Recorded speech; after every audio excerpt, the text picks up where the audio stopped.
MBC 대주주죠. 방송문화진흥회의 보궐 인사가 드디어 선임이 됐습니다. 이 문제 때문에 자유한국당에서는 국감을 거부한다고 나섰고, 그리고 또 이 건 관련해서 MBC 노조는 지금 장기 파업 중이죠. 이런 상황에서 이 의미가 뭔지 짚어보려고 합니다. 민원연 김원경 사무처장님 나오셨습니다. 안녕하세요. 안녕하세요. 네. 우선 이것이 이제 언제 끝날지 모른다라고 하는 공영방송의 노조 파업 사태, MBC, KBS. 근데 이제 돌파구 계기가 마련된 것이 방송문화진흥위원회에서 결국 사장을 진흥회에서 사장을 선임하기 때문에 여기가 해결이 돼야 되는데 여기는 이제 쭉 여당 야당 셋. 이렇게 해서 9명으로 구성되어 있었어요. 그런데 그중에 이사 2명이 사퇴를 한 겁니다. 그러면서 이제 돌파가 마련되기 시작했는데 이 두 분이 왜 사퇴를 하는지 좀. 일단 이화여대 유희성 교수가요. 지난달 8일에 MBC 파업에 책임을 느낀다면서 사의를 표명했고요. 그리고 지난 19일에는 모건대 총장을 지낸 김원배 박문진 이사가 일신상 사유라면서 사퇴를 했습니다. 그리고 이제 사실 KBS에서도 이런 분이 있는데요. 김경민 한양대 교수가 후학 양성에 힘쓰겠다면서 사퇴를 표명했어요. 이분들이 언론에 밝힌 사퇴의 변은 굉장히 건조합니다. 지금 말한 내용이죠. 그런데 이제 굳이 말씀하실 때 사퇴 이유를 말해달라 하시는 건 뭔가 뒷이야기가 있지 않을까라는 생각이신 것 같은데. 보수 정당에서는 이게 정권이 압박해서 그런 거 아니냐 뭐 이런 거죠. 특히 보수 언론들이 이것이 전국 언론노조 MBC 본부, KBS 본부의 압박 때문이다라고 강하게 주장하고 있어요. 그런데 사실 저는 공영방송 정상화에 대한 국민의 요구가 점점 커지고 있는 것에 대해 부담을 느꼈을 것이라고 보고요. 이른바 이분들이 박근혜 전 대통령이 임명해서 양 공영방송의 그 정권의 홍보 방송으로 전락하는데 앞장섰던 분들이라고도 볼 수 있어요. 이 이사분들이. 그래서 그것에 대한 적폐이사라는 비난에 굉장히 큰 부담을 느꼈을 것이고 자신의 생업에 오히려 차질을 줄 수도 있다는 생각에 그 부담 때문에 물러나신 것 아닐까 싶습니다. 지금 이제 뭐 보수 정당이나 혹은 보수 언론이 주장하듯이 실제 MBC 노조가 가서 이분들을 사퇴하라고 직접 협박을 했다든가. 1인 시위 했는데 그거 가지고 지금 협박이라고 1인 시위 때문에 하는데. 만약에 사퇴했을 거면 진작에 사퇴했죠. 그렇죠. 시위를 얼마나 많이 했는데요. 그렇다기보다 말씀하신 대로 이제 시대가 바뀌었고 본인이 그 걸림돌이 되고 있다는 손가락질을 받을 수도 있고 이게 무슨 영광을 누릴 거라고 계속해서 일을 하겠는가. 그런 것 같아요. 그런 거인 것 같습니다. 근데 이 상황에 대해서 두 명이 이제 결혼이 생겼으니까 보충을 해야 되는데 이 보궐 이사에 대해서 자유한국당의 입장에서는 자신들이 추천한 인사이기 때문에 자신들이 추천한 인사가 나으니까 또 자신들이 추천해야 된다 이런 주장이잖아요. 이건 어떻게 생각하십니까? 그러니까 말도 안 되는 저는 주장을 하고 있어서 사실은 좀 창의적이다, 너무 웃기다 이런 생각이 들어요. 어이없다를 넘어서서 빵 터진다 이런 생각이 들었는데요. 이놈이면 영원히 자기들 추천해야 되거든요. 그러니까요. 일단은 말씀드리고 싶은 것은 박문진 이사나 그리고 KBS 이사는요 법에 법에 여야가 이렇게 나눠 먹게 하라고 되어 있는 조항이 전혀 없어요. 이게 근본적인 문제긴 합니다. 그러니까 방문진법에는 방송에 관한 전문성 및 사회 각 분야의 대표성을 고려하여 방통위가 뽑으라고 임명하라고만 되어 있어요. KBS도 마찬가지로 방통위에서 추천하고 대통령이 임명하는데 각 분야의 대표성을 고려하기만 하면 됩니다. 그런데 이거를 국회에서 그렇게 여야가 나눠서 이제 추천을 해왔던 것이 관행이 됐을 뿐인데요. 오래된 관행이고 계속 이제 여야가 바뀔 때마다 그렇게 해오긴 해왔어요. 그러니까 근본적으로 따지려면 이걸 따졌어야 되는 겁니다. 그렇죠.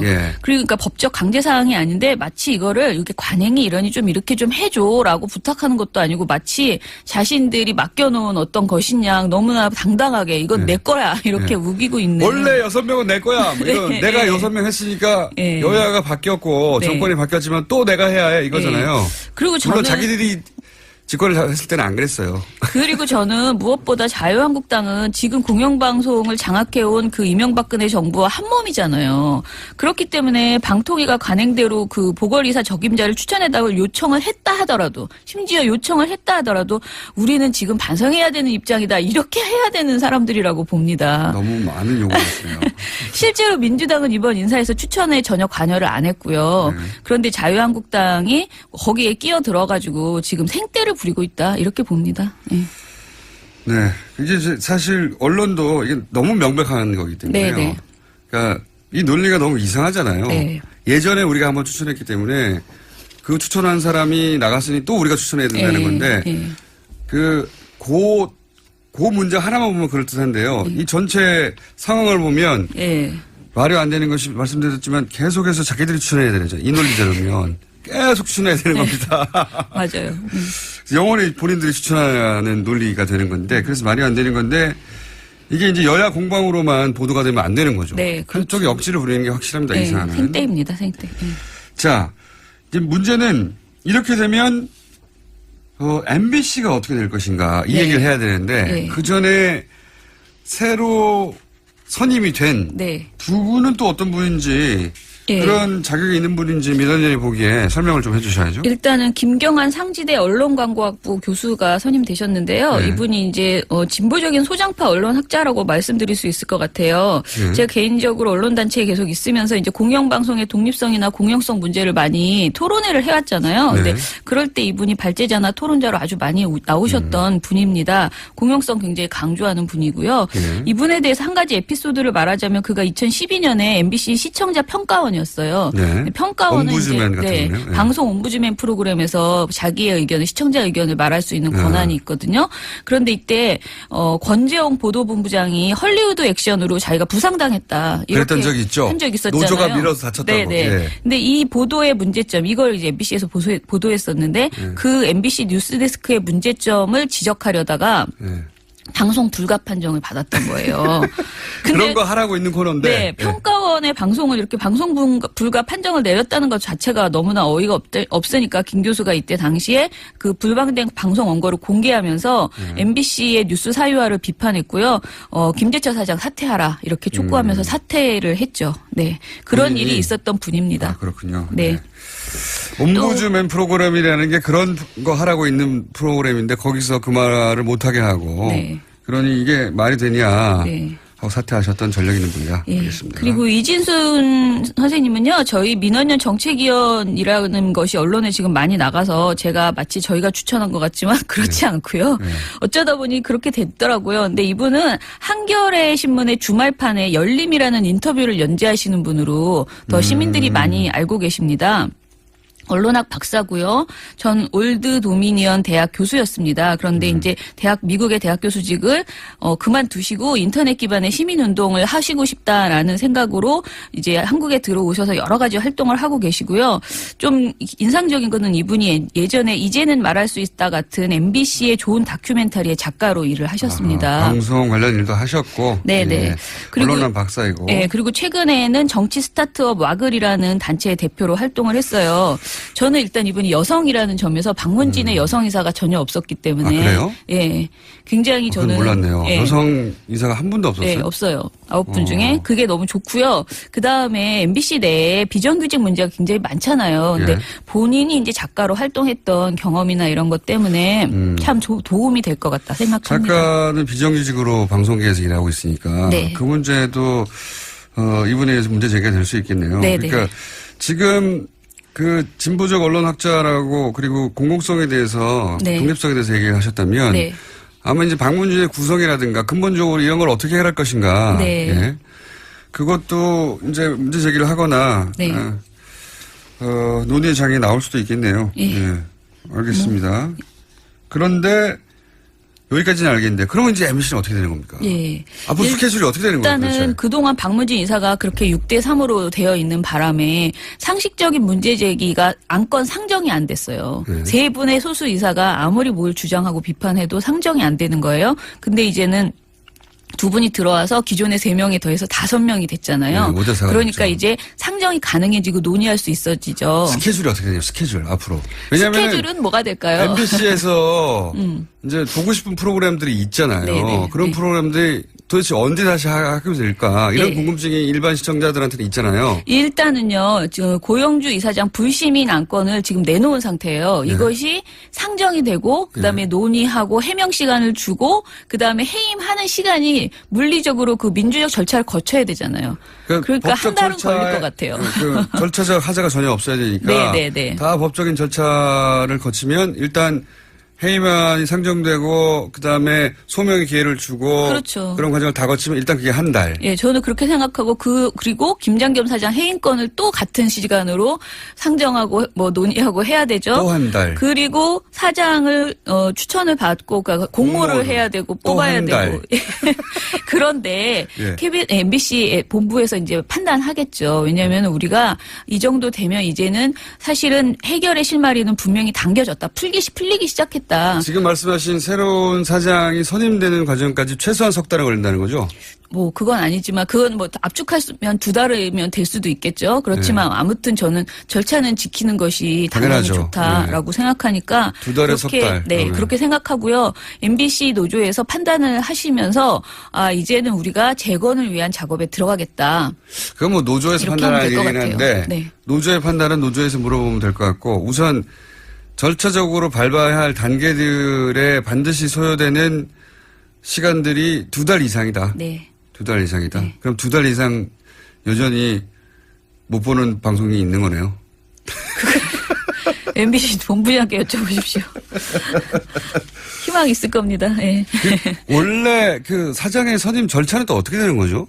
무한도전 같은 프로그램은 팬들이 많은데 안 하고 있으니까. 예. 그 사장 선임 절차는 원래 사장 추천위원회, 공영방송 사장 추천위원회가 열리고 뭐 이렇게 외부를 통해서 들어오는 경우도 있고 일단은 박문진 이사가 그 사장을 선임하는 거잖아요. 네, 그러니까요. 기존에는 그냥 공모해서 자기들이 그냥 거의 이렇게 밀실로 그 면담해서 네. 자기들이 했죠. 내정해서 꽂았는데 그렇죠. 이번에는 그런데, 그렇게 못할 거 아닙니까? 예, 근데 지금 상황에서 사실은 그 사장 추천은 사장은 국민의 손으로 뽑자. 네. 이런 이야기를 막 이용마 기자가 하시고 네. 그것에 대해서 그런 법을 만들어보자라는 논의도 저희 민원연은 하고 있는데요. 이런 내용을 지금 할 수는 없어요. 지금 사장은 일단은 절차대로 빨리 MBC를 정상화할 수 있는 사람을 빨리 기존의 선임하는 절차대로. 게 좋다 예. 이렇게 생각합니다. 그러니까 왜냐하면 이게 공영방송이 이렇게 그 자리를 비우고 있는 것도 국가 전체를 보면은 대단히 굉장히 큰 피해를 주는 뭐 거예요. 노조원들의 피해뿐만이 아니라 시청자의 그 시청권을 완전히 박탈당한 상태이기 때문에요. 그러니까요. 사실 네. 지금 보도할 게 너무 많은 시절인데 그렇죠. 덕분에 예. 뉴스공장은 잘 나가고 있어요.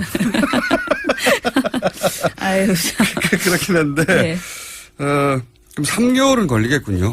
최소한. 예. 대략. 더 빨라지기를 바랍니다. 그럼 내년 2월이나 돼야. 왜냐하면 이런 절차가 밟아져야 노조 내부에서도 자, 이 정도면은 정상화로 가는 방향성은 잡혔다고 보고 내부적으로 이제 뭐 투표를 하거나 하겠죠. 예, 이제는 접자거나. 그래서 저는 고영주 이사장이 워낙 여러 가지 문제점이 많잖아요. 네. 이렇게 합리적으로 뭐 불신이남을 통과시켜서 하는 것이 아니고 그분이 가지고 있는 지금 법적인 문제들이 많이 있기 때문에 그 노동 관련된 탄압이라든가 그리고 또그 대통령에 대한 뭐 공산주의자라고 우기는 네. 것이라든가 이런 것들이 종합적으로 판단돼서 뭔가 빨리 결정이 이루어질 수도 있지 않을까 그 생각합니다. 사이에 네. 마치 그 박문진 이사 두 분이 갑자기 관두신 네, 것처럼. 네, 근데 네. 이제 그분이 스스로 사퇴해야 되지 않을까라는 얘기가 나왔다가 다시 들어가고. 네, 흘렸죠 살짝 예. 그랬다가 아니라고. 예. 본인은 부인하고 그러니까 자신을 이제 정식으로 절차를 밟아 해임하라고 하는 거잖아요. 지금은. 네네. 시간을 끌겠다 이런 거죠. 예. 그런 상황인데 뭐 어떻게 될지 모르겠지만 만약에 그렇게 흘러가면 지금 앞으로 소요될 시간은 3개월은 될 것이고 그러면 내년 1월이나 가야. 그죠? 왜 자꾸 11월. 그렇게 길게 얘기해요. 파업은 빨리 좀 접을 수 있도록 어떻게 1월이나 가야. 해야 된다고요. 물론이죠. 그분들 네. 다 생업이기 때문에 네네. 월급도 안 나오고. 네. 그리고 저희도 제대로 된 뉴스와 무한도전 같은 프로그램 그럼요. 보고 싶으니까 네. 빨리 끝났으면 좋긴 하겠는데 이 절차에 어떤 하자라도 있으면 또 물고 다시 네, 맞아요. 이야기가 커질 테니까 네. 어떤 하자도 없이 하려면 절차를 다 밟아야 되니 그렇다면 3개월 정도 써야 될 것이다. 당겨질 거라고 봅니다. 네. 자, 민원연 입장에서도 지난 10년간 굉장히 답답했을 텐데 네. 이제야 돌파구가 마련되는구나. 네. 그런 생각이 저는 감회가 진짜 새롭겠습니다. 공영방송 정상화가 진짜 저희가 늘 말하지만 KBS, MBC를 노동자를 위해서가 아니에요. 정말 우리 국민 특히 저희처럼 이렇게 민원연처럼 언론단체로서는 공영방송이 제대로 된 방송을 내놔야 모든 방송사들이 그 표준에 맞춰서 어떻게 보면 이야기를 하기 때문에 굉장히 기대하고 있습니다. 그리고 그동안 잘못했던 방송 제대로 반성해 주시고 그 이전에 10년 전에 방송을 해달라는 게 아니에요. 정말 그 10년 이후에 지금에 맞는 새로운 방송의 포맷을 좀 가졌으면 좋겠습니다. 알겠습니다. 지금까지 민원연의 김환경 사무처장이었습니다. 감사합니다. 감사합니다. 월요일 뵙겠습니다. 안녕.